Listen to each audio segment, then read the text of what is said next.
1,00,000 మంది శివభక్తులతో కలిసి మహారుద్రాక్ష పూజలో పాల్గొనండి. వెంటనే కాల్ చేసి మీ పేరును నమోదు చేసుకోండి.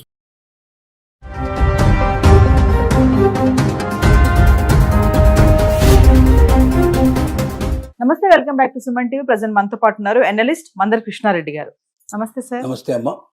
సార్, అమెరికా అధ్యక్షుడు డొనాల్డ్ ట్రంప్ తీసుకునే నిర్ణయాలు ఏవైతే H1B వీసా మార్పులు ఉన్నాయో ఇంకా చాలానే చేశాడు.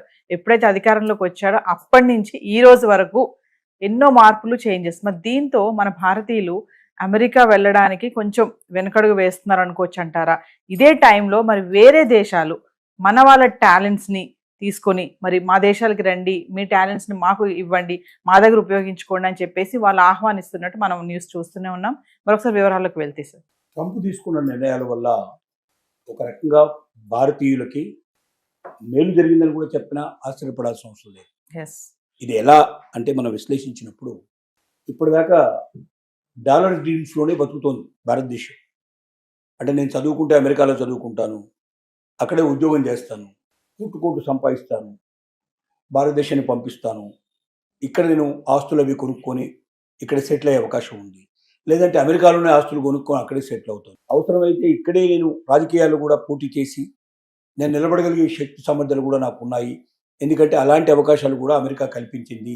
అక్కడ ఎంతోమంది భారతీయులు సెంటర్స్గా ఎలక్ట్ అయ్యారు, వైస్ ప్రెసిడెంట్గా కూడా ఎలక్ట్ అయ్యే పరిస్థితి ఏర్పడుతోంది, ప్రెసిడెంట్షిప్ కూడా పోటీ చేస్తారేమో అనేటువంటి స్థితి కూడా ఇండియన్స్కి కలిగింది. అంటే అంతదాకా సమర్థత అక్కడ పెరగలిగే అవకాశాలని అమెరికా ఇచ్చింది ఇప్పటిదాకా.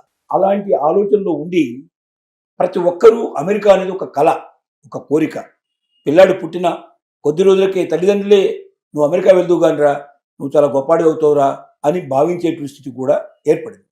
అందుకే మధ్యతరగతి వాళ్ళు కూడా అప్పో చేసి తమ పిల్లల్ని అమెరికాకు పంపించాలనే ప్రయత్నంతో చాలామంది చాలా కోరి బాధలు తెచ్చుకున్న వాళ్ళు చాలామంది ఉన్నారు.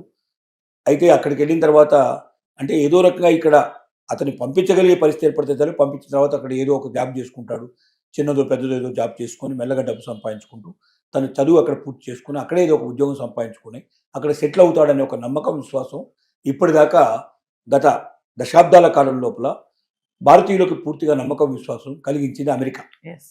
కానీ ట్రంప్ వచ్చిన తర్వాత ఏం చేశాడంటే దాన్ని మొత్తం రివర్స్ చేసేసి చదువుకునేటువంటి స్టూడెంట్స్ని వీలైనంత వరకు అక్కడ రాకుండా చేయడానికి సోషల్ మీడియా అనేట్టు పేరు పెట్టి ఆ సోషల్ మీడియాను కూడా అందరి వివరాలు తెలియజేయాలని, దాంట్లో ఏదో చిన్నదో పెద్దో ఏదో పట్టుకొని వాళ్ళని పూర్తిగా బ్యాన్ చేయడం కానీ, రానివ్వకుండా చేయడం కానీ, వీసాలు అసలు మంజూరు కాకుండా చేయడం, ఒకళ్ళు పొరపాటున అక్కడికి వెళ్ళిన తర్వాత కూడా అక్కడ క్యాంపస్ ఉద్యోగం కాకుండా బయట ఏదైనా ఉద్యోగం చేస్తే వెంటనే పట్టుకోవడం, అతన్ని బేడీలు వేసి తీసుకొచ్చి అమెరికాలో వదిలిపెట్టడం, ఇలాంటివన్నీ రకరకాల ప్రయత్నాలు చేయడం వల్ల చాలా మంది వెక్స్ అయిపోయినారు. అలాగే ఇక H1B వీసాకి $1,00,000 అనేటువంటిది ఒక పెద్ద ప్రకంపనను క్రియేట్ చేసింది. అది ముందుగానేమో ప్రతి సంవత్సరం కట్టాలని చెప్పి తర్వాత కంపెనీల ఒత్తిళ్లు రావడం వల్ల దాన్ని మార్చుకొని సంవత్సరానికి ఒకసారి కాకుండా జీవితానికి అంతా కలిపి ఒకసారి రెండుగా పెట్టాడు. ఆ పెట్టింది కూడా ఎవరు కట్టాలి? కంపెనీలు కట్టాలి. $1,00,000 కట్టి ఒక మనిషిని తీసుకొని వెళ్ళాలంటే వాడు అంతకన్నా ఎన్నో లక్షల డాలర్లు సంపాదించగలిగే క్యాపబిలిటీ ఉండేటువంటి వ్యక్తి అయితేనే సాధ్యం అవుతుంది. కాబట్టి మామూలు వాళ్ళకి ఎవ్వరికి ఇంకా అందరినీ ద్రాక్ష పండు అమెరికా. ఏదో అత్యుత్తమమైనటువంటి నైపుణ్యం కలిగిన వాళ్ళు ఆ లెవెల్లో ఉండేవాడు. ఇక్కడైనా ఇవాళ నిజం చెప్పాలంటే అమెరికాతో పోలిస్తే అమెరికాలో చాలా గొప్పగా సంపాదిస్తున్నా అని చెప్పుకున్న వాళ్ళకన్నా ఎక్కువగా సంపాదించే వాళ్ళు వాళ్ళ ఇండియాలో ఉన్నారు. కంపెనీలు అంతకన్నా ఎక్కువ పే చేస్తున్నాయి ఇవాళ.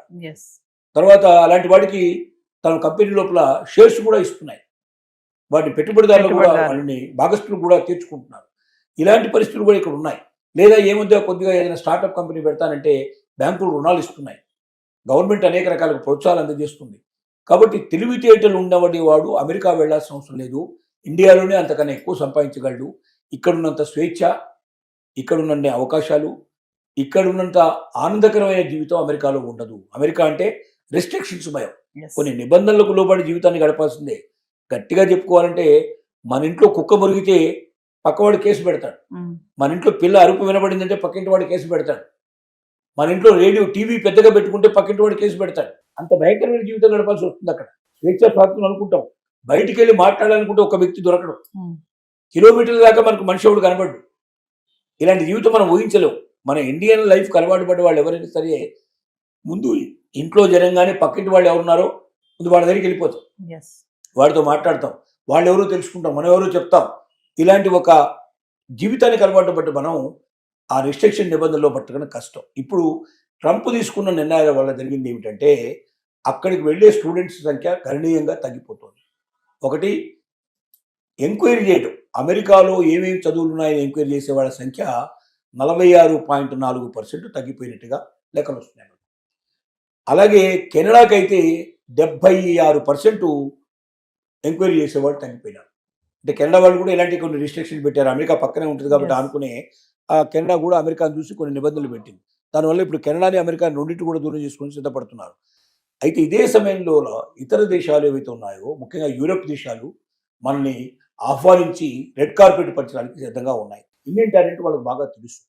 అమెరికా ఇవాళ ఇంత డెవలప్ అయిందంటే దాంట్లో ఇండియన్స్ యొక్క పాత్ర చాలా ఎక్కువ. డెఫినెట్గా మనం గుండెల మీద చేసుకొని చెప్పొచ్చు, అమెరికా అభివృద్ధిలో భారతీయ సైంటిస్టులు, భారతీయ ఉద్యోగస్తుల యొక్క పాత్ర చాలా ఎక్కువ. వాళ్ళంత అభివృద్ధి చెందారంటే, వాళ్ళ టెక్నాలజీ అంత డెవలప్ అయిందంటే మన వాళ్ళు లేకపోతే అది సాధ్యమయ్యే పని కాదు. Yes. అందుకే అమెరికాలో ఉండేటువంటి అనేక టెక్ కంపెనీలు ఇవాళ భారతదేశం నుంచి వెళ్ళినటువంటి ఉద్యోగస్తులకి అక్కడ వాళ్ళని సీఈఓలుగా ప్రకటించింది. ఇంత అమెరికా లోపల ఇవాళ ట్రంప్ తీసుకొస్తున్న విధానాల్లో కూడా ఇంకా రోజు రోజుకి సీఈఓలు కొత్తగా ఇండియన్స్నే పెట్టుకుంటున్నారు, కానీ అక్కడ ఉండే వాళ్ళని కాకుండా అమెరికన్స్ ఎవరు పెట్టిగా అపాయింట్ చేసుకొని సిద్ధపడలేవు. కారణం ఏంటంటే అమెరికాలో ఉండే వాళ్ళకి టెక్నాలజీ తెలవడం చాలా తక్కువ మంది అక్కడ తెలిసిన వాళ్ళు. రెండోది ఏంటంటే వాళ్ళు రిస్ట్రిక్టెడ్ టైం పనిచేస్తారు. నేను Yes. కరెక్ట్గా 10 to 5 అంటే 10 to 5 అంతే. 5 o'clock తర్వాత ఒక్క సెకండ్ కూడా ఆగరు వాళ్ళు. 10 o'clock లోపల ఒక్క సెకండ్ కూడా వాళ్ళు 10 o'clock పర్ఫెక్ట్గా అక్కడ ఉంటారు. 5 o'clock వెళ్ళిపోతారు. మన ఇండియన్స్ అట్లా కాదు. అవసరమైతే పని ఉందంటే రాత్రంతా కూర్చొని కూడా పనిచేసి పూర్తి చేస్తారు. సెలవులు కూడా వదులుకొని ఉండడానికి సిద్ధపడతారు. అంటే ఇక్కడ ఉన్నటువంటి దానికి ఒక కమిటెడ్గా ఉండేటువంటి ఎంప్లాయీస్ని ఇష్టపడేటువంటి విధానం. అందుకే ఇండియన్స్కి పెద్దపీట వేశారు. 75,000 ఉద్యోగాలు ప్రతి సంవత్సరం కూడా రిలీజ్ అవుతుంటే దాంట్లో 71% ఇండియన్స్కే అవకాశం కల్పించారు. Yes. కానీ ఇప్పుడు పరిస్థితులు మారిపోయినాయి. ట్రంప్ తీసుకొచ్చిన నిర్ణయాల్లో 2 జరగబోతున్నాయి. ఒకటి ఏంటంటే భారతదేశానికి తిరిగి వచ్చి ఇక్కడ తమకున్నటువంటి శక్తి సామర్థ్యాన్ని పెట్టుకొని తమే కంపెనీలు స్టార్ట్ చేసి తాము బతకడం, తాము గొప్పగా జీవించడమే కాకుండా ఇక్కడ ఉన్న వాళ్ళకి ఉద్యోగం కల్పించేటువంటి పరిస్థితి ఒకటి. చాలామంది ఆ నిర్ణయాలు తీసుకోబోతున్నారు. ఎందుకంటే ఇక్కడ ఏదో మనం అమెరికా లోపల బానిస బతుకు బతికేదానికన్నా ఇండియాకు వెళ్ళి స్వతంత్రమైన జీవితం గడపచ్చు. నేను పుట్టిన దేశం, నా దేశానికి నేను సేవ చేసే ఒక గొప్ప అవకాశం ఇప్పుడు నాకు కలిగింది. ఇప్పటికి నా కళ్ళు తెరిపించబడ్డాయి. ఇప్పుడు నా దగ్గర కొంత ఇన్వెస్ట్మెంట్ ఉంది. ఈ ఇన్వెస్ట్మెంట్ తోటి నేను ఇండియాకి వెళ్ళిపోయి అక్కడ నేను కంపెనీ ఓపెన్ చేసి నాకున్నటువంటి మేధస్సుతోటి అక్కడ ఇంకా ఇంతమంది మేధలు కావాలంటే ఎంతమందిని దొరుకుతారు. అమెరికాలో ఇచ్చేటువంటి ఈ ఉద్యోగం ఏదైతే మనం జీతం ఇస్తున్నామో అందులో 10% 20% ఇస్తే కూడా అక్కడ దొరికేవాళ్ళు ఉన్నారు. Yes. ఇంతకన్నా మంచి మేధావులు దొరుకుతారు అక్కడ. కాబట్టి వీళ్ళని పెట్టుకొని అవసరమైతే అమెరికా లాంటి దేశాలు, మిగతా దేశాలకు కూడా కావాల్సిన ప్రోడక్ట్స్ మనం ఇవ్వచ్చు, సర్వీసెస్ మనం ఇవ్వచ్చు. అక్కడి నుంచి అవుట్ సోర్సింగ్ లోపల మనం ఇక్కడ కంపెనీలకు మనం సర్వీస్ చేయొచ్చు. మనం అనవసరంగా అమెరికాలో ఉంటాం వేస్ట్. రోజు రోజుకు నిబంధనలు మారిపోతున్నాయి. ఎప్పుడు ఏ క్షణంలో నిర్ణయం తీసుకుంటారో తెలియదు. ఈవెన్ అక్కడ వాళ్ళు గ్రీన్ కార్డు కలిగి ఉన్నప్పటికీ, అక్కడ సిటిజన్స్గా గుర్తించబడ్డప్పటికీ ఏ క్షణంలో వాళ్ళ గ్రీన్ కార్డు ఊడిపోతుందో, ఎప్పుడు సిటిజన్షిప్ పోతుందో తెలియనట్టు భయంగా ఒక దొంగల్లాగా బతికేటువంటి బతుకు కన్నా స్వతంత్రమైన జీవితం గడుపుతూ నా మాతృదేశానికి నేను తిరిగి వచ్చి నిర్ణయిస్తాను చాలామంది ముందుకు వస్తున్నారు. దానికి తోడుగా ఇవాళ ముఖ్యంగా అక్కడున్న జర్మనీ దేశం చాలా గొప్ప అవకాశాలు కల్పిస్తోంది. 2 లక్షల ఉద్యోగాలు భారతీయుల కోసం ఎదురు చూసేటువంటి పరిస్థితి తీసుకొచ్చింది. తర్వాత వీసా నిబంధనలు చాలా సులభతరం తీసింది.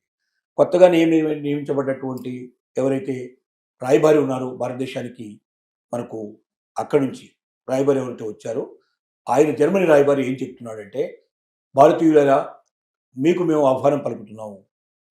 స్టూడెంట్స్ ఎవరైనా ఇక్కడ చదువుకోదలుచుకుంటే మీకు అవకాశం కల్పిస్తాము. మీరు ఎంత చదువైనా చదువుకోవచ్చు. చాలా తక్కువ ఖర్చులో మీరు ఇక్కడ పూర్తి చేసే అవకాశం ఉంది. గొప్ప ఎడ్యుకేషన్ మీకు దొరుకుతుంది. రెండోది ఏంటి, మీకు ఉద్యోగాలు ఇక్కడ ఖాయంగా దొరుకుతాయి. ఇక్కడే చదువుకొని ఇక్కడ ఉద్యోగాలు చేసుకునే అవకాశాలు మీకు ఉన్నాయి. భారతీయ టాలెంట్ మీద మాకు నమ్మకం ఉంది. అమెరికా ఇవాళ ఎంత గొప్పదైందంటే దానికి భారతీయుల ఒక శక్తి సామర్థ్యాలు కూడా ఒక రకమైన కారణం. అలాంటి శక్తి సామర్థ్యాలు మాకు కావాలి. అమెరికా మిమ్మల్ని వదులుకుంటుంది, కానీ మేము మిమ్మల్ని ఆహ్వానిస్తున్నాం. మీరు రండి, మా దేశం లోపలికి వచ్చి మీరు ఉద్యోగాల్లో జాయిన్ కండి. మీ టాలెంట్ మాకు చూపించండి. మీ టాలెంట్తో మా దేశాన్ని ఇంకా అగ్రదేశంగా మార్చడానికి ప్రయత్నం చేయండి. మేము మిమ్మల్ని ఆహ్వానిస్తున్నామని చేయిజాపి ఆహ్వానిస్తుంది. స్టూడెంట్స్ అక్కడ పెరిగిపోయే అవకాశాలు ఉన్నాయి బాగా. దాంతోపాటుగా ఉద్యోగస్తులు కూడా పెరిగిపోయే అవకాశం ఉంది. అదొకటే కాదు, యూరోప్ దేశాలన్నీ ఆ రకంగానే అనేక రకాల యుద్ధ నిబంధనలు కూడా సడలించి చాలా తక్కువ ఇంత ముందు కన్నా ఫీజు తగ్గించేసి భారతీయులు ఆహ్వానించడానికి ప్రయత్నం చేస్తున్నారు. కాబట్టి దీనివల్ల ఏమవుద్దంటే అమెరికాకి బుద్ధి వచ్చే అవకాశం ఉంది.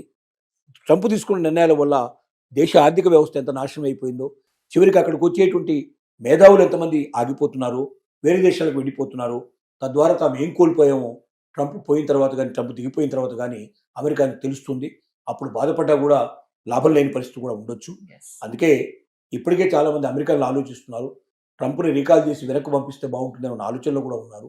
ఇలాంటి పరిస్థితులు ఉన్నాయి కాబట్టి దేశం లోపల ఇవాళకి యూరోప్ దేశాల యొక్క ఆహ్వానాన్ని ఎంతవరకు భారతీయులు మన్నిస్తారో, ఎంతవరకు ముందుకెళ్తారనేది మనం చూడాలి. జరగబోయేటువంటి పరిణామాలు చూడాలి. Thank you.